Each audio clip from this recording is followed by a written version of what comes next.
Welcome to the Quaid-e-Azam institute of medical and health sciences. तो midwifery obstetrics में हम लोग पढ़ रहे हैं जी कॉम्प्लिकेशन ऑफ प्रेगनेंसी। आज का हमारा टॉपिक है जी सेक्सुअली ट्रांसमिटेड इन्फेक्शंस या डिजीज़। ठीक है, तो देखें जी, the term sexually transmitted diseases are use to refer to a variety of clinical syndrome caused by pathogen that can be acquired and transmitted through the sexual activity. Physicians and other healthcare provider play a critical role in preventing and treating diseases.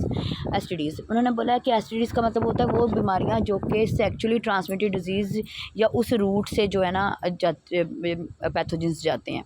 अब इसमें sexual activity भी आ जाती है, physicians और health care providers का भी role आता है। मीन जब हम लोग IUCD रखवाते हैं या वजाइनल एग्जामिनेशन करवाते हैं, अगर हम हाइजीनिंग करवाएंगे, एसेप्टिक तरीक़ों से नहीं करवाएंगे तो फिर वो ये मसले हो सकते हैं। ठीक है, तो उन्होंने बोला कि ये ना फिजिशियंस और हेल्थ केयर प्रोवाइडर्स भी ना ये एक इम्पोर्टेंट रोल प्ले करते हैं प्रिवेंटिंग में भी और डिजीज़ ट्रीटिंग में भी। ठीक है, नेक्स्ट है जी vaginal discharge. The healthy vagina produce a variable amount of physiological vaginal discharge, यानी कि जो हेल्दी वजाइना होती है वो वजाइनल डिस्चार्ज भी प्रोड्यूस करती है। इट इज़ कॉल्ड लिकोरिया, उसको लिकोरिया बोलते हैं। It is yellowish white in colour and doesn't cause irritation and offensive smell, यानी कि येलो वाइट कलर का होता है, इसमें कोई स्मेल भी नहीं होती और कोई इरिटेशन भी नहीं इसमें होती। It contain a mixture of secretion from endometrial and cervical gland, इसमें सर्वाइकल और एंडोमेट्रियल ग्लैंड्स की सिक्रीशंस होती हैं। Vaginal bacterial cell and white BCs, vaginal cells होते हैं, बैक्टीरियल होते हैं और वाइट ब्लड सेल्स होते हैं। It has a cyclic variation, यानी कि हमारे जो मेंस्ट्रुअल साइकिल होता है ना उसके हिसाब से ये चेंज होता रहता है। So women may have notice their discharge increase at mid cycle and prior to menstruation, तो औरतों को ना मिड साइकिल में और मेंसेस से पहले डिस्चार्ज ज़्यादा होता है।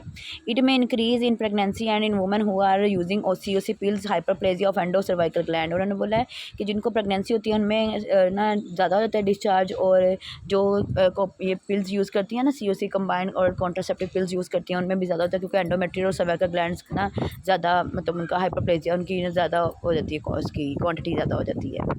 ठीक है, आगे जी वेजिनाइटिस। वेजिनाइटिस बोलते हैं inflammation of vagina. Vaginitis is usually characterized by vaginal discharge, vulvar itching and irritation and vaginal odour. इसमें डिस्चार्ज भी होता है, इचिंग भी होती है और स्मेल भी आती है। The three most common diseases diagnosed among women with these symptoms include bacterial vaginosis, vulvovaginal candidiasis and trichomonas, यानी कि ये तीन बीमारियां जो ज़्यादा औरतों में पाई जाती हैं। In some cases the etiology may be mixed and there may be more than one disease present. Other cause of vaginal discharge irritation include the following। उन्होंने बोला कि ऐसा होता है कि कभी कभार एक डिजीज़ के अलावा ना एक इन्फेक्शन के अलावा दूसरा इन्फेक्शन भी साथ में मौजूद होता है। अच्छा, उन्होंने बोला है कि अदर कॉजेज़ ऑफ वजाइनल, अच्छा बाकी कॉजेज़ क्या हैं जी? नॉर्मल फिजियोलॉजिकल वेरिएशन, या तो नॉर्मल होगा, ठीक है, मतलब कि जब जिस टाइम पे जो डिस्चार्ज होना है वो।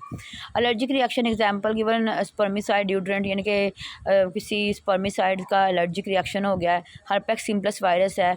म्यूकोपुरुलेंट सर्विसाइटिस है, यानी कि सर्विक्स का जो इन्फेक्शन है। May be related to chlamydia, trachomatis और नाइजीरिया गोनोरिया इन्फेक्शन, यानी कि इनकी वजह से ये सर्विसाइटिस हो सकता है। Atrophic vaginitis found in lactating and postmenopausal women and related to a lack of oestrogen. Oestrogen की कमी की वजह से एट्रोफिक यानी कि वजाइना जो होती है ना उसमें मसल्स की एट्रोफी शुरू हो जाती है। ये लैक्टेटिंग और पोस्ट मेनोपॉजल पेशेंट में ज़्यादा होता है। वजाइना ड्राई हो जाती है एस्ट्रोजन की डेफिशिएंसी की वजह से। Foreign body example given retain tampon, कोई टैम्पन वगैरह, यानी कि जैसे हम लोग टैम्पन रखते हैं ना उसके लिए पीरियड्स के लिए, अगर वो रह जाएँ तो। डिसएक्यूमेंट इन्फ्लामेटरी वेजिनाइटिस, वजाइना का जो कोई इन्फेक्शन होता है ना वो कॉज होता है। अच्छा, सेक्सुअल हिस्ट्री हम लोग कैसे लेते हैं? वो लेते हैं जी हम लोग ये जो अल्फ़ाबेट्स हैं ना इनसे लेते हैं। सबसे पहले हम लोग C से पूछेंगे करैक्टर किस किस्म का है। O से पूछेंगे ऑनसेट कब शुरू हुआ आपको, ठीक है, करैक्टर पूछेंगे, ऑनसेट पूछेंगे, लोकेशन एग्जैक्टली है कहाँ पे, ड्यूरेशन कब से है, एक्सा सेलिब्रेशन, ठीक है, रेडिएशंस, रिलीविंग एसोसिएटेड सिम्टम, यानी कि ये सारी चीज़ें पूछेंगे। कब हुआ, कैसे हुआ, कितनी देर में है, उसकी क्वांटिटी कैसी है, उसकी कंसिस्टेंसी कैसी है, और रेडिएशंस तो इससे तो नहीं कोई मसला बना, रिलीविंग उसकी, और उसके क्या क्या सिम्टम्स है, ये सारा कुछ पूछेंगे। हेल्दी वजाइना क्या होती है? Glycogen involve plus lactobacillus is equal to acid vaginal environment, यानी कि ग्लाइकोजन इन जो वॉल्स में होता है लैक्टोबैसिलस की वजह से उसका वजाइनल का माहौल होता है एसिडिक होता है। पीएच वजाइना की जो होती है वो 4.5 होती है, एसिडिक होती है। Acid is good as it kill some bacteria, acidic जो इसलिए अच्छी होती है कि वो ये बैक्टीरिया को किल कर देती है।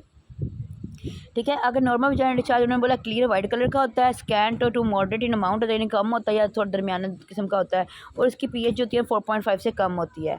अब नॉर्मल वाइट डिस्चार्ज ठीक येलो कलर का होता है, कर्डी होता है, फ्रोथी होता है, यानी कि कर्ड लाइक होता है, मॉडरेट होता है और ये ज़्यादा भी अमाउंट में हो सकता है, इसकी पीएच 4 से ज़्यादा होगी।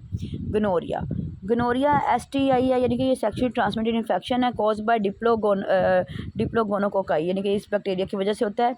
It infect the mucous membrane of cervix, ये सर्विक्स को इफेक्ट करता है, यूरिथ्रा को, एनस को, रेक्टम को, और ओरोफेरेंस इन्फेक्टेड वुमेन में भी सिम्टोमेटिक और मे हैव जर्नल मलेज, यानी कि जिसको ये मसला होता है ना उनको जर्नल मलेज होती है, थकावट होती है, वजाइनल डिस्चार्ज होता है और यूरिन में उनको ना डिफ़िकल्टी होती है। If untreated may lead to chronic cervicitis and generalize illness, अगर ये छोड़ दिया जाए ना, इसको ट्रीट ना किया जाए तो इसमें सर्विक्स का इन्फेक्शन ज़्यादा हो जाता है। इट में लेड टू इनफर्टिलिटी, इससे इनफर्टिलिटी भी हो सकती है, क्रोनिक पेन भी हो सकती है, मेंस्ट्रुअल डिसफंक्शन भी हो सकता है। During the process of birth may be acquired the infection which manifest as neonatal conjunctivitis, उन्होंने बोला है कि डिलीवरी के दौरान अगर माँ को गनोरिया उस दौरान डिलीवरी होती है तो बच्चे को भी न्यूनेटल कंजक्टिवाइटिस होने के चांसेस होते हैं, यानी कि कंजक्टिवा की इन्फ्लामेशन होने के, इन्फेक्शन होने के चांसेस होते हैं। ट्रीटमेंट क्या है जी? स्ट्रिक्ट पर्सनल हाइजीन, यानी कि अपनी पर्सनल हाइजीन का बहुत ख्याल रखना है। सेफ सेक्शुअल बिहेवियर सेफ हो। A single dose of long acting penicillin IM देनी है, पेंसिलिन उसको। During pregnancy tetracycline should be avoided, pregnancy के दौरान टेट्रासाइक्लिन नहीं देनी है हम लोगों ने। तो ये इसकी जी मैनेजमेंट है।